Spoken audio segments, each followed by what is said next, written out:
بسم الله الرحمن الرحيم. يا أيها المدثر قم فأنذر وربك فكبر وثيابك فطهر والرجس فاهجر ولا تمنن تستكثر ولربك فاصبر فإذا نوقر في الناقور فذلك يومئذ يوم عسير على الكافرين غير يسير. ذرني ومن خلقت وحيدا وجعلت له مالا ممدودا وبنين شهودا ومهدت له تمهيدا ثم يطمع أن أزيدا كلا إنه كان لآياتنا عنيدا سأرهقه صعودا إنه فكر وقدر فقتل كيف قدر ثم قتل كيف قدر ثم نذر ثم عبس وبسر ثم أدبر واستكبر فقال إن هذا إلا سحر يؤثر إن هذا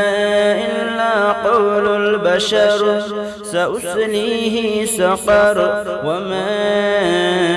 أدراك ما سقر لا تبقي ولا تذر لواحة للبشر عليها 19 وما جعلنا أصحاب النار إلا ملائكة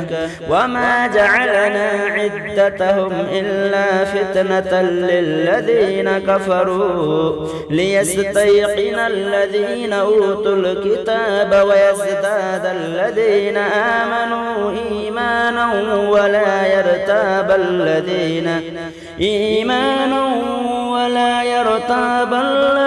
أوتوا الكتاب والمؤمنون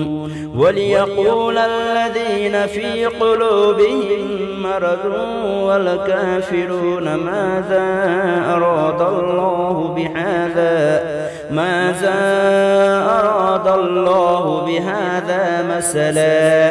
كذلك يضل الله من يشاء ويهدي من يشاء وما يعلم جنود ربك إلا هو وما هي إلا ذكرى للبشر كلا والقمر والليل إذ أدبر والصبح إذا أسفر إنها لإحدى الكبر نذيرا للبشر لمن شاء منكم أن يتقدم أو يتأخر كل نفس بما كسبت رهينة إلا أصحاب اليمين في جنات يتساءلون عن المجرمين ما سلككم في سقر قالوا لم نك من المصلين ولم نك نطعم المسكين وكنا نخوض مع الخائضين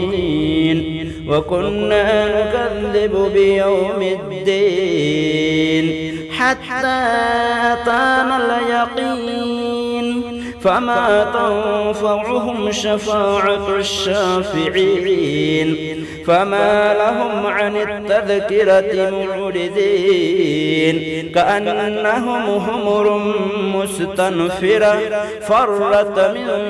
قسورة بل يريد كل امرئ